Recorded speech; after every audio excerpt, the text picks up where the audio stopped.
Please subscribe the channel and hit the bell icon for the future uploads.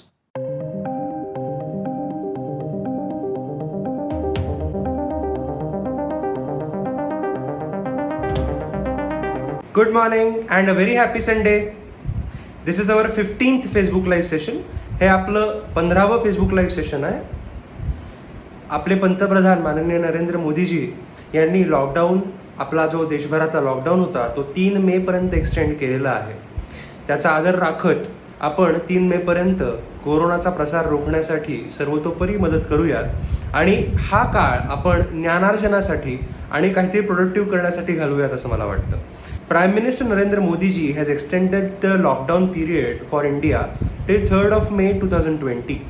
Let's help not spreading corona any further by following up all the guidelines and try to utilize this time for upgrading our knowledge and having our various hobbies inculcated.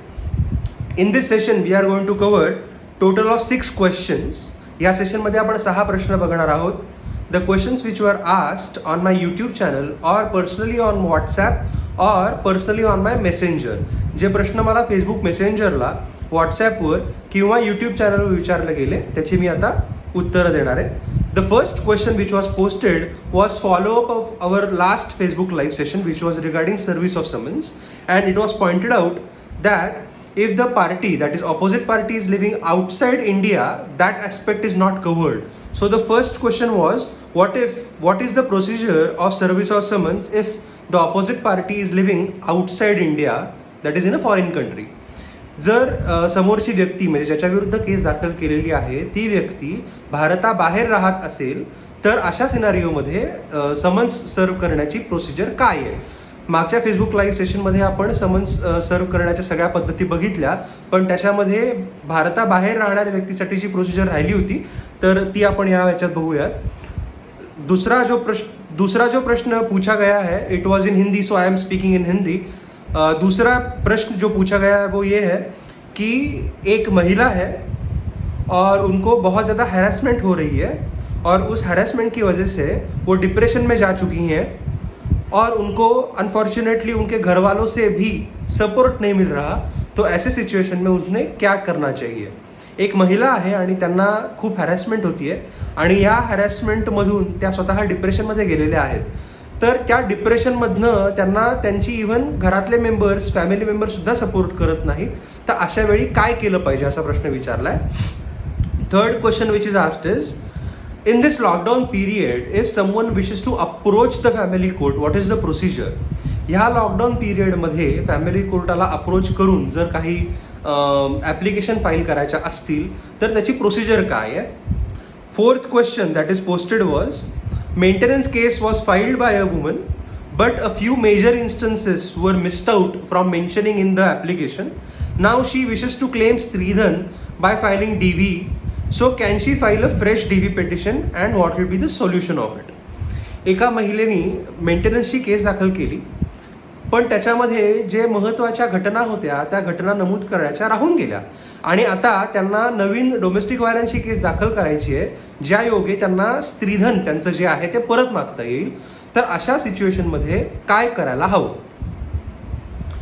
Fifth question was, husband has filed restriction of conjugal rights petition but in fact he is not actually ready and willing to live, but he only filed the petition in order to defeat the purpose of maintenance. What should that woman do? नवऱ्याने restriction of conjugal राईट्सची केस दाखल केलेली आहे, पण त्याला नांदायची इच्छा नाही आहे, त्याला फक्त मेंटेनन्स नाही द्यायचा आणि मेंटेनन्स द्यायला लागू नये म्हणून त्यांनी तशी केस दाखल केली आहे. तर अशा सिनारिओमध्ये काय करायला हवं. And the sixth final question is, a female was working in multinational company but since past 5 years she is unable to work because of family pressures and she was compelled to not to work, and now she is technologically behind the current people who are working in multinational companies, because of which she is unable to get employment. So whether she will be entitled to get maintenance. एक महिला आहे आणि त्या MNC म्हणजे multinational कंपनीमध्ये काम करत होत्या, परंतु घरच्या परिस्थितीमुळे आणि बळजबरीमुळे त्यांना नोकरी सोडावी लागली. गेली 5 वर्ष ते नोकरी करत नाही आहेत त्या, आणि अशा सिच्युएशनमध्ये आता त्या 5 वर्ष मागे आहेत टेक्नॉलॉजिकल ॲडव्हान्समेंटच्या आणि त्याच्यामुळे त्यांना नोकरी मिळत नाही आहे. तर अशा सिच्युएशनमध्ये त्यांना कोर्ट मेंटेनन्स देईल का, हा प्रश्न आहे. Now we will go one by one and cover all the 6 questions in detail. The first question was regarding the procedure of service of summons if the opposite party is living outside India. We have seen all the procedures formed by the court as to when the person is living in the territory of India as to how the summons is being served in the last Facebook live session, but this was the remaining aspect of it. If the person is residing outside the territory of India, the summons is sent to that person by way of RPID only, but that will be the international RPID. The difference is the slip, that is acknowledgement slip attached to the RPID, will be in pink color and not in white. If you have seen the normal RPID slip, that will be in white color, but for international purposes that will be in pink color, and that is addressed to the embassy. So first the summons will reach embassy, and embassy will serve that concerned person the summons, and embassy will send the report to the court that summons is served or not. So whenever a person is living outside the territory of India, summons is served on embassy to be served on the person instead of serving it on the court. We have seen in the last session that wherever the person is residing, that court is sent the summons so that concerned bailiff will serve the summons. But if the person is living abroad, then concerned Indian embassy in that country is sent the summons, and that country does the job of service of summons and sends the report. Also, the person can be sent summons now by way of email and WhatsApp. So these 3 methods are there to serve the summons for the person who is living abroad. मागच्या Facebook live सेशनमध्ये आपण बघितलं की कुठकुठले वेगवेगळे प्रकार आहेत ज्या योगे कोर्टाला समन्स बजावणी करता येते. पण त्याच्यातले सगळे प्रकार हे जेव्हा समोरची व्यक्ती भारतात राहते त्या संदर्भात होते. जर ती व्यक्ती भारताबाहेर परदेशात राहत असेल तर काय करायला हवं, तर परदेशात राहणाऱ्या व्यक्तीसाठी आपण जसं RPID बघितलं तसं RPIDने समन्स पाठवलं जातं. फरक एवढाच असतो की ती ॲक्नॉलेजमेंटची स्लिप आहे ती पांढऱ्या रंगाची न येता पिंक कलरची असते, आणि ऑफकोर्स पैसे जास्ती लागतात त्याला. समन्स पाठवताना ते त्या पार्टीला डायरेक्टली न पाठवता आपली जी एम्बसी आहे ती प्रत्येक देशामध्ये भारताची एम्बसी असते, त्या एम्बसीला ते पाठवलं जातं, आणि ती जी एम्बसी आहे ती त्या व्यक्तीला ट्रॅक करून समन्स बजावते. म्हणजे आपण बघितलं होतं मागच्या वेळी की समजा व्यक्ती बारामतीत राहत असेल तर बारामती कोर्टाला पुण्यातनं समन्स जाईल आणि बारामती कोर्ट ते बजावेल. पण आपण US मध्ये किंवा इतर फॉरेन कंट्रीजच्या कोर्टाला समन्स पाठवू शकत नाही इकडनं सर्व्ह करण्यासाठी, म्हणून आपल्याच एम्बसी जी तिथे आहे त्यांना आपण ते पाठवतो ज्या योगे समन्स सर्व्ह होईल, आणि ती जी एम्बसी आहे ती समन्स सर्व्ह झाल्याचा रिपोर्ट आपल्या कोर्टाला पाठवते. या व्यतिरिक्त ईमेल आणि व्हॉट्सॲप हा जो प्रकार होता समन्स सर्व्ह करण्याचा तो प्रकार तसाच लागू होतो, आणि ईमेलद्वारे आणि व्हॉट्सॲपद्वारे समन्स सर्व्ह करता येऊ शकतं. दूसरा जो क्वेश्चन था वो हिंदी में पूछा गया था, इसलिए मैं हिंदी में जवाब दूंगा. सवाल ये पूछा गया था कि एक औरत को बहुत हैरेसमेंट हुई है और वो हैरेसमेंट की वजह से अभी डिप्रेशन में चली गई है और उसको फैमिली से भी सपोर्ट नहीं मिल रहा, तो ऐसे सिचुएशन में उसने क्या करना चाहिए. आइडियली स्पीकिंग ऐसे सिचुएशन में वो जो महिला है उन्होंने डोमेस्टिक वायलेंस की केस करने के लिए जाना चाहिए आगे. उनको जो भी रिलीफ चाहिए हैं पहले तो उनको हैरेसमेंट स्टॉप करनी पड़ेगी, और हैरेसमेंट स्टॉप करने के बाद उनको और जो चीज़ें लगेंगी, खुद का मेंटेनेंस लगेगा या कुछ मेडिकल हेल्प लगेगी तो उसके लिए पैसे लगेंगे. तो ये सब के लिए उनको डोमेस्टिक वायलेंस मतलब घरेलू हिंसा से बचने का जो कायदा कानून है उसके तहत उनको एप्लीकेशन करना पड़ेगा, और वो एप्लीकेशन वो कर सकती हैं प्रोटेक्शन ऑफिसर के पास. प्रोटेक्शन ऑफिसर नियुक्त किया गया ऑफिसर है, गवर्नमेंट ने नियुक्त किया गया ऑफिसर है, जो हर एक वार्ड में अलग अलग ऑफिसर है, उनसे अप्रोच करना पड़ेगा. एंड वो पैसे चार्ज नहीं करते, ये फ्री ऑफ कॉस्ट सर्विस है, तो इसलिए आप उनसे अप्रोच करेंगे तो वो आपसे एक फॉर्म भरवा लेंगे, और वो फॉर्म ही आपका डोमेस्टिक वायलेंस का एप्लीकेशन होगा, और उससे आप कोर्ट में जाके आपको जो चाहिए वो रिलीफ आप मांग सकते हो. मराठीमध्ये सांगायचं झालं तर एक महिला आहे आणि त्या महिलेला खूप जास्ती हॅरॅसमेंट होतीये, आणि त्या हॅरॅसमेंटमुळे ती डिप्रेशनमध्ये गेलेली आहे आज. आणि अशा अवस्थेमध्ये जेव्हा तिला घरचे सुद्धा सपोर्ट करत नाहीत, तिने काय करायला हवं. खरं सांगायचं तर अशा महिलांसाठीच डोमेस्टिक व्हायलन्स ॲक्ट बनलेला आहे. त्याच्यामध्ये ती महिला अर्ज करू शकते आणि त्या अर्जामधनं तिला ज्या काही गोष्टी हव्यात, तिला स्वतःच्या गुजराण करण्यासाठी मेंटेनन्स हवा आहे, मेडिकल हेल्पसाठी पैसे हवेत किंवा हॅरॅसमेंट तातडीने थांबवण्याची गरज आहे, तर हॅरॅसमेंट थांबवायची आहे, तर ह्या सर्वांसाठी पर्याय डोमेस्टिक व्हायलन्सचा उपलब्ध आहे. आणि ह्या डोमेस्टिक व्हायलन्सच्या पर्यायामध्ये तिला प्रोटेक्शन ऑफिसरकडे जावं लागतं. प्रोटेक्शन ऑफिसर हा प्रत्येक वॉर्ड निहाय अपॉइंट केलेला आहे शासनाने आणि त्या प्रोटेक्शन ऑफिसरकडे त्या महिलेने जाणं गरजेचं आहे. आणि त्या महिलेला तिथे गेल्यानंतर एक निहित फॉर्म आहे, त्या फॉर्ममध्ये सगळी माहिती भरून घेतल्यानंतर कौटुंबिक हिंसाचाराची केस सुरू होऊ शकते आणि तिने ज्या काही गोष्टी मागितलेल्या आहेत त्या तिला मिळू शकतात. पदरचा एकही रुपया खर्च न करता त्या महिलेला सर्व रिलीफ हे कोर्टाकडून मिळू शकतात. याचसाठी तो कौटुंबिक हिंसाचार प्रतिबंध कायदा हा बनला गेला. त्या योगे त्यांना ती मदत ही मिळू शकते. Third question which was asked was, in this lockdown period what is the procedure to approach the family court? Now if you go on the website of concerned family court, you will see the procedure which is given, that is uploaded in the form of circular, and every family court has different procedure uploaded by way of circular. So for that you just have to approach the concerned website of the family court where the procedure is given, and you will get to know as to how to approach. But bear it in mind that only in urgent cases you can approach the family court. So this facility is being provided only in urgent cases and not in every case. प्रश्न असा विचारलेला होता की family कोर्टामध्ये जर approach करायचं असेल आत्ताच्या लॉकडाऊन पिरियडमध्ये तर त्याची प्रोसिजर काय आहे? प्रत्येक फॅमिली कोर्टाची प्रोसिजर ही वेगवेगळी आहे सध्याच्या काळात, आणि ती जी प्रोसिजर आहे ती काय आहे हे त्यांनी ऑलरेडी फॅमिली कोर्टांच्या वेबसाईटवरती अपलोड केलेलं आहे सर्क्युलरच्या माध्यमातून.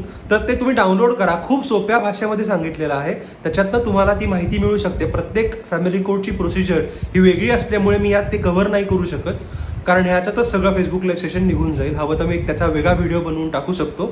If you really want a separate video on what is the actual procedure, please comment it in the comment section. I will definitely create a new video for that. ह्या व्हिडिओमध्ये आपण आता ते घेऊया नको, नाही तर संपूर्ण अर्धा तास त्याच्यामध्येच निघून जाईल. ती जर तुम्ही डाउनलोड केलीत, जे काही सर्क्युलर फॅमिली कोर्टाने अपलोड केलेलं आहे, तर त्याच्यामध्ये तुम्हाला सगळी प्रोसिजर खूप सोप्या शब्दांमध्ये कळेल. आणि एक खूप महत्त्वाची गोष्ट अशी आहे की फक्त तातडीच्या आणि गरजेच्या केसेसमध्येच कोर्टाला अप्रोच करायचा आहे. सरसकट सगळ्या केसेसमध्ये अप्रोच करायचं नाही आहे. फक्त आणि फक्त निकडीच्या, अर्जंट आणि तातडीच्याच बाबींमध्ये कोर्टामध्ये जाण्याची ती फॅसिलिटी उपलब्ध केलेली आहे. तर तुमच्या फॅमिली कोर्टानुसार तुम्ही डाउनलोड करा ती प्रोसिजर, म्हणजे तुम्हाला ती कळेल. Fourth question which was asked was, maintenance case was filed by a female but certain important incidents were left out and now she wishes to file domestic violence to claim Stridhan. What shall she do? In such scenario that few certain important aspects were left out to be mentioned in a maintenance proceedings, there is always scope of filing for amendment. You can amend the proceedings by filing amendment application to include all the instances which were left out by giving the reasons why those were left out. And after it is being allowed, the beauty of Domestic Violence Act is in any proceeding which is already pending for maintenance or in civil court or in criminal court between the parties against whom the relief has to be sought, in the same case an application of domestic violence can be made. There is no need to file a separate application to claim Stridhan. In the same proceedings, two applications need to be filed. One application will be for amendment of proceedings wherein the instances will be incorporated, and the second application will be for Domestic Violence Act read with section 26 of Domestic Violence Act. It has to be filed in the case which is already pending. So there is no need to file a separate case for Domestic Violence Act.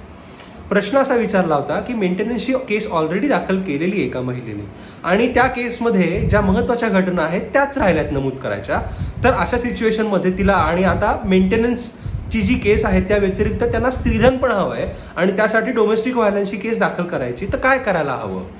मुळात एक समजून घेतलं पाहिजे की केस pending असताना जर असं काही राहिलेलं असेल, खूप महत्त्वाच्या गोष्टी तुमच्या केसमध्ये लिहायच्याच राहिल्यात, तर तुम्ही ती केस अमेंड करू शकता, दुरुस्त करू शकता आणि असा दावा दुरुस्तीचा अर्ज तुम्ही केसमध्ये दाखल करून त्या ज्या घटना राहिलेल्या आहेत नमूद करण्याच्या त्या तुम्ही नमूद करू शकता.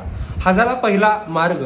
आणि दुसरी गोष्ट जी विचारली होती डोमेस्टिक व्हायलन्स संदर्भात, तर खूप सुंदर कायदा जो बनवलेला आहे डोमेस्टिक व्हायलन्सचा, त्याच्यामध्ये नवरा आणि बायकोमध्ये जर ऑलरेडी केस पेंडिंग असेल किंवा कुठल्याही दोन पार्टीमध्ये केस पेंडिंग असेल ज्यांच्या विरुद्ध तुम्हाला डोमेस्टिक व्हायलन्सचा रिलीफ मागायचा आहे, आणि जर केस ऑलरेडी पेंडिंगच आहे, मग ती सिव्हिल केस असो किंवा क्रिमिनल, तर त्या केसमध्ये तुम्हाला डोमेस्टिक व्हायलन्सचा अर्ज करता येतो, वेगळी केस दाखल करण्याची गरज नाही.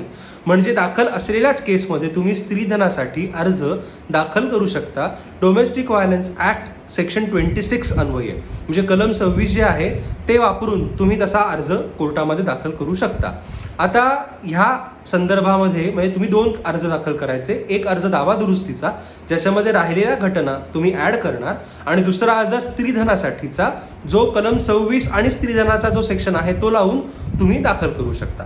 सो 2 अर्ज तुम्हाला दाखल करायला लागतील सायमल्टेनियसली. नवीन केस दाखल करण्याची गरज भासणार नाही. म्हणजे काय होईल, वेळ पण वाचेल. ऑलरेडी 2 वर्ष गेलेली आहेत असं प्रश्नामध्ये नमूद केलेलं होतं. 5th question which was asked was, husband has filed a restitution of conjugal rights case, but in fact he is not ready and willing to cohabit. He just filed the case to defeat the purpose of maintenance. What to do? I have already covered this aspect in my general misconceptions and reality, that filing a restitution of conjugal rights to avoid the liability of maintenance is not going to work. Even in restitution of conjugal rights cases, court is going to grant interim maintenance. That is first aspect of the answer. But the question was, husband was not ready and willing to file, rather not ready and willing to cohabit, but filed a restitution of conjugal rights case just to not to give maintenance, basically to frustrate the object of granting maintenance.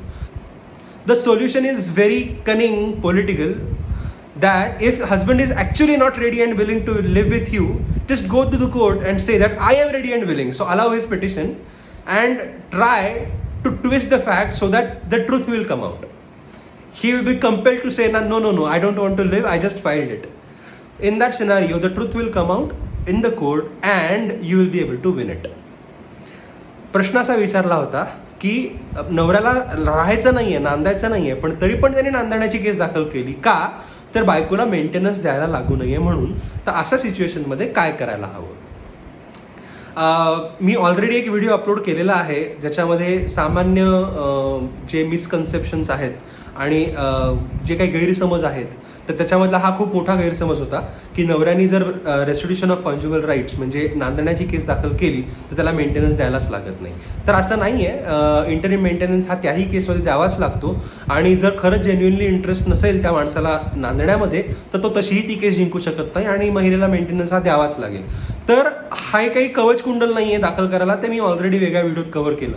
पण जर खरंच अशी situation आली असेल तर एक खूप कनिंग आणि पॉलिटिकल वे सांगतो. तुम्हाला माहिती आहे की नवऱ्याला तुमच्याबरोबर नांदायचं नाही आहे ना, एक सोपा पर्याय, तुम्ही कोर्टात जा आणि म्हणा की ठीक आहे मला नांदायचं आहे. आता त्याच्यात होईल काय, त्याला जर खरंच नांदायचं नाही आहे तुमच्याबरोबर तर तो तोंडावर पडल्यासारखा होईल. म्हणजे जर त्याची केस काय नांदायची आहे, तुम्ही जर म्हणालात ठीक आहे मला पण नांदायचं आहे, तर कोर्टाला ती केस संपवून टाकावी लागेल. आणि अशा वेळी खरं बाहेर येऊ शकतं की नांदायला नसताना त्यांनी केस दाखल केली नांदण्याची, आणि असं खरं येऊन कोर्टासमोर तुम्ही ती प्रकरण हे जे आहे ते जिंकू शकता. तर अशा पद्धतीने जर तुम्ही त्याच्यामध्ये गेलात तर कदाचित तुम्हाला फायदा होऊ शकतो. The last question for the day which was asked was, a female was working in a multinational company. She was unfortunately not working since past 5 years because she was compelled to leave the job due to family pressures. Now she is behind the technological know-how of the current technological progress and unable to get a job. What to do in that scenario? Whether she will be entitled for maintenance because at one point of time she was earning handsomely.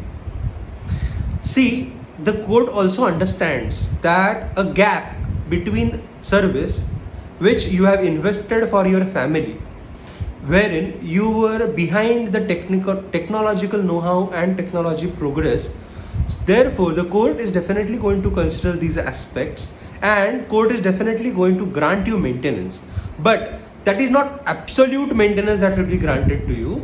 The maintenance will be granted to you for the period to get updated with the latest technological know-how to get a job. So until you get the perfect knowledge and get a job, you will get maintenance. But that does not mean that because maintenance has been received, you are not going to work any further. You are not going to work on updating your knowledge and procuring a new job. So it is not contemplated like that. You still have to join few courses to be in touch with the technology and apply for a job then and to get a job. But until you get, definitely you are going to get maintenance from the code.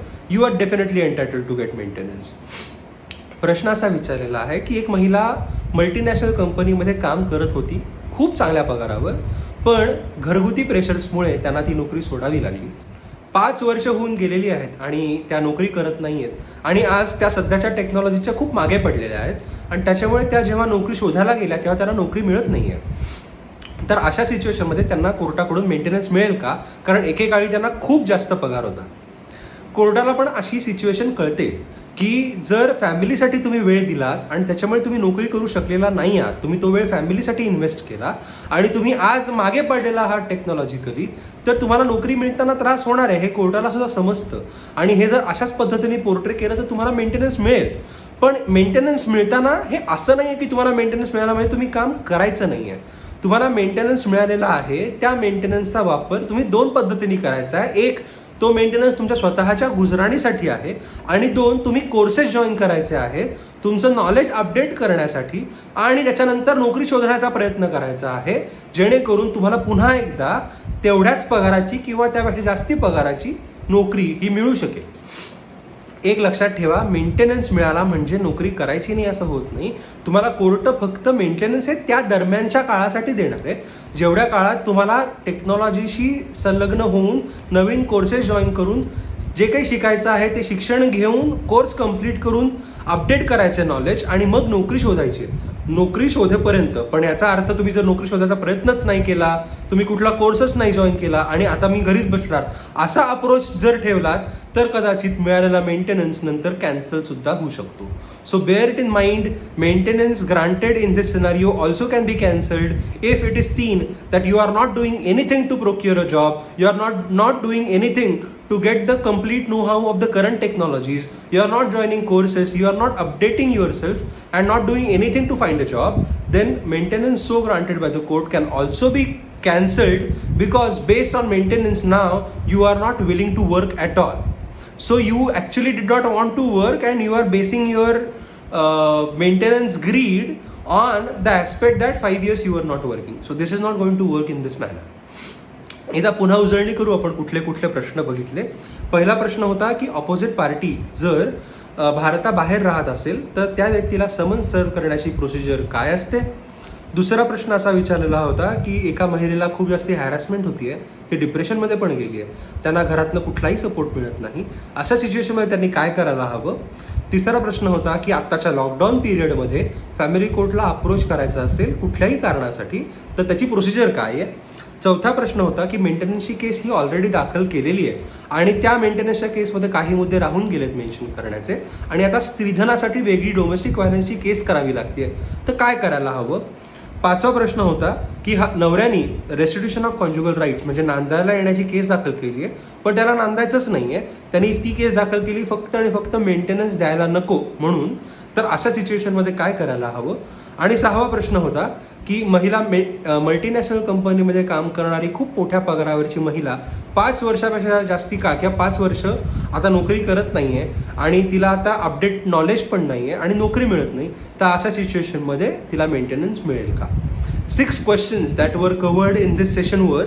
First question was what is the procedure of service of summons if the person is living abroad.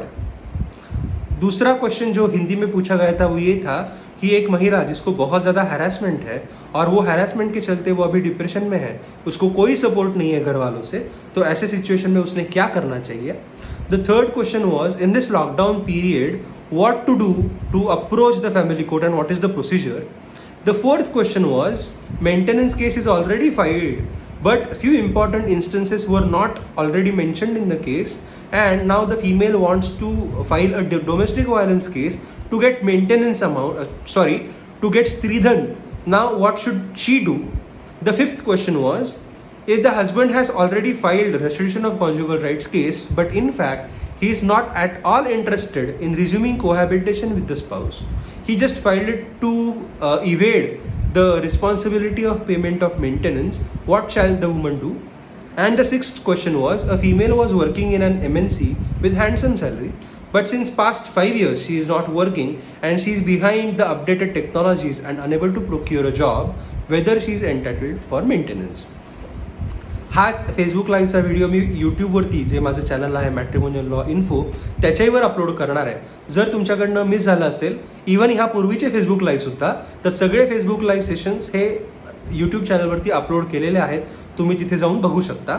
All the Facebook live sessions are going to be uploaded on YouTube, are already uploaded on YouTube. Even this session is going to be uploaded. The channel is Matrimonial Law Info.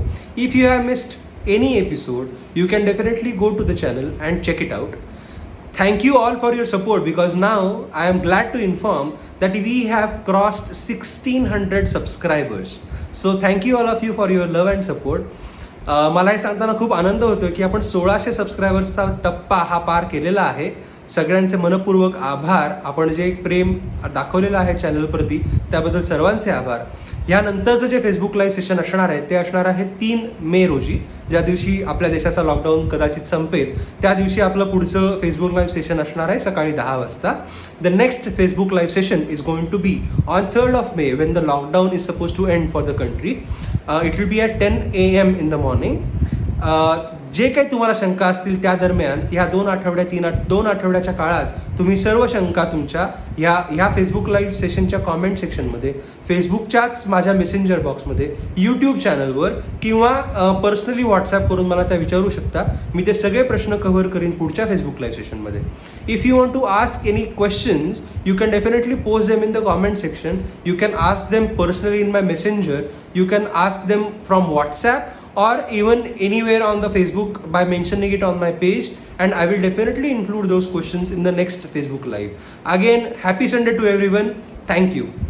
If you have liked the video, please give a thumbs up. Video on various topics are going to be uploaded on YouTube. Please subscribe the channel and hit the bell icon for the future uploads. Thank you.